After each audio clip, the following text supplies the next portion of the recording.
오늘 24절 25절 말씀에 보니까 진실로 진실로 진실로 진실로, 뭔가 답답하고 안타까운 듯 간절한 마음으로 분명한 것을 밝히 말씀하고 있는 것을 봅니다. 무슨 말씀을 합니까? 내 말을 좀 들어라. 그리고 또 나를 보내신 그분을, 하나님 아버지를 믿어라. 그리하면 심판을 받지 아니하고 지옥에 가지 아니하고 영생할 수 있다라고 말씀하고 있습니다. 그런데 안 들은 거예요. 그래서 다시 또 진실로 진실로 다시 너에게 말하는데, 죽은 자는 그리스도 밖에 있는 분들입니다.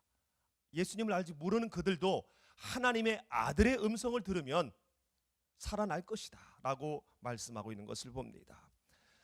주님의 십자가에는요, 두 가지의 양상이 있습니다. 구원의 십자가, 하나님이신 그분이 이 땅에 오셔서 모진 고통 가운데 채찍을 맞으셨습니다. 왜 맞으셨냐면요, 우리의 나음을 위해서, 우리의 영과 우리의 육의 나음을 위해서 그분은 채찍을 맞으셨고요, 천지의 주관자가 되신 그분이 이 땅에 오셔서 머리둘 곳 없을 정도로 가난하셨습니다. 왜냐하면 부유한 자로서 가난하여짐으로 우리를 부유하게 하시기 위해서 그분은 가난해지신 겁니다. 심지어는 그의 하나밖에 없는 생명을 우리를 위해서 내어주심으로 우리가 죄사함 받아 영원한 생명을 얻을 수 있는 그러한 귀한 선물을 우리에게 주셨습니다. 이것이 바로 주의 음성이에요. 이것이 바로 주님께서 말씀하신 내 말이라는 겁니다. 그런가 하면 저주의 십자가가 있습니다. 유대인들이 볼 때에는 저주의 십자가였어요. 예수님이 십자가에 달리신 그 이유는, 우리가 보는 구원의 십자가는 우리의 생명, 영생을 위한 십자가였지만 그들이 볼 때에는 신성모독의 당연한 결과였습니다. 예수님이 십자가에서 죽으신 것은, 그리고 고난받는 것은 당연한 그러한 거란 얘기예요. 우리가 어제 말씀 가운데 예수님을 왜 죽이려고 했습니까? 18절 말씀에 보니까 유대인들이 이로 말미암아 더욱 예수를 죽이고자 하니 안식일을 범할 뿐만 아니라, 안식일도 안식일이지만 자기를 하나님과 동등됨으로 삼은 것이 괘씸했던 거예요. 어디 나사렛 조그만 동네에서 태어난 저 목수 아들이, 그리고 목수 일을 하는 저가 무슨 하나님이라고 그래? 이 유대인들의 입장에서 볼 때는 정말로 깜짝 놀란, 천인공노한 그러한 말이 아닐 수 없던 거지요. 우리가 잠깐 이 유대인의 입장에 들어가 보게 되면은, 자기가 하나님이라고 하는 안산홍 하나님의 교회, 제메스의 정명석, 또한 자기가 하나님이라고 하는 신천지의 이만희, 우리가 볼 때 얼마나 웃깁니까? 기가 막힙니까? 우리나라에 하나님이 몇 명 있다고요? 7명인가 8명 있대요, 하나님이. 근데 2명 죽어서 줄었어요. 기가 막힌 거지요. 이 저주의 십자가로 보는 유대인들은 구원의 십자가 가운데 있는 그 예수님이 그렇게 보였던 겁니다.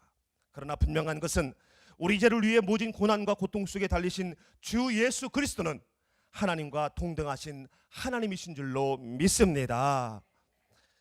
유대인들은 그것을 제대로 몰랐기 때문에 예수님께서 오늘 스스로를 말씀을 하고 계시는 거예요. 19절부터 23절에서는요, 아버지께서 행하시는 것을 아들도 같이 행하신다 라고 말씀하고, 또한 24절에서 30절에서는요, 이들이 행하는 일은 생명과 심판에 관한 일로서, 아들이 행하는 일은 생명과 심판에 관한 일로서 아들을 공경하는 것이 아버지를 공경하는 것이고, 아들의 말을 듣는 것이 곧 아버지의 말을 듣는 것이므로 하나님과 나는 하나이고 하나라고 스스로 증거하고 있는 것을 보게 됩니다.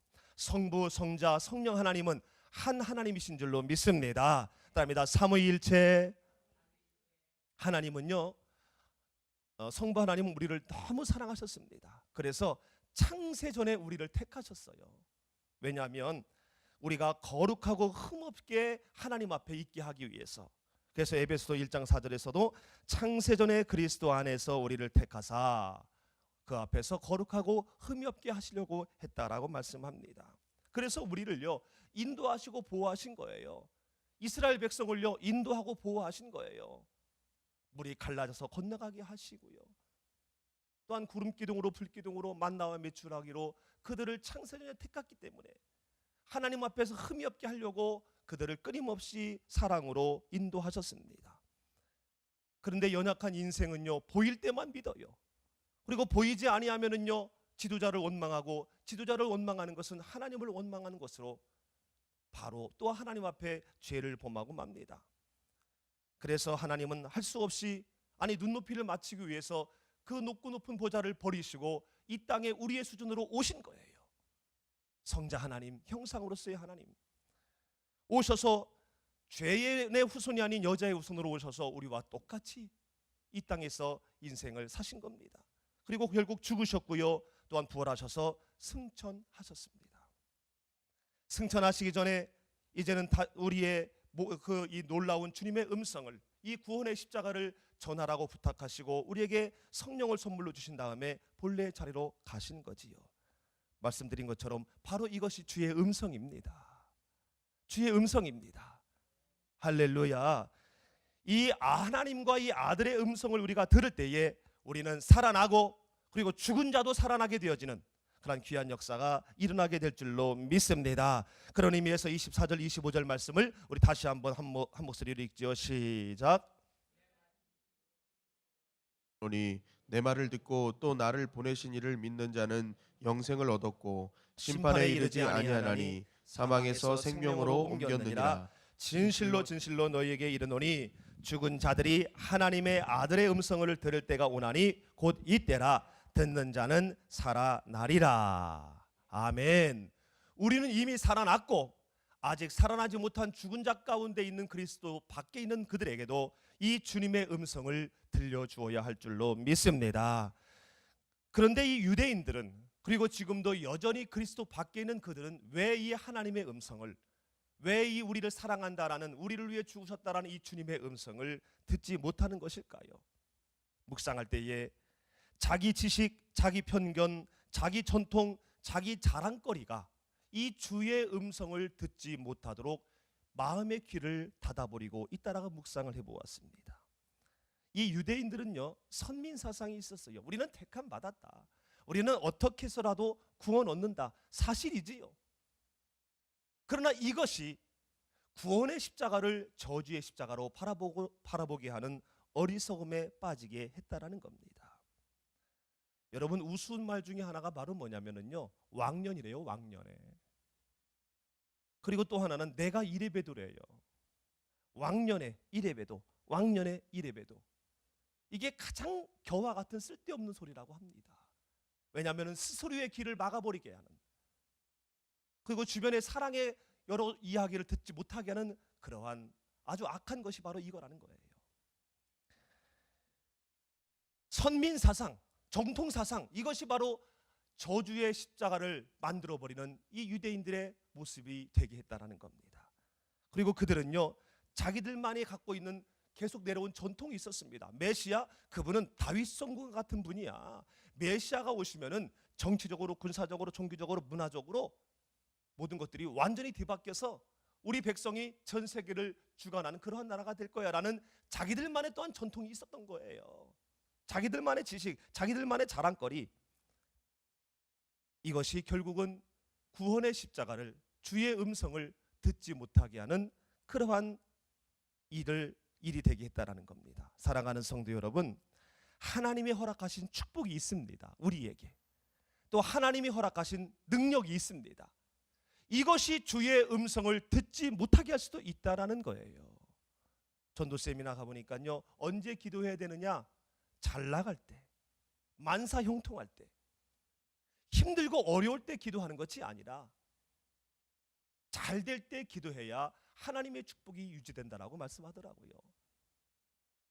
내가 아무런 어려움이 없을 때 열심히 복음을 전해야 그 축복이 이어진다라고 말씀하시더라고요. 당연한 말씀 아닙니까?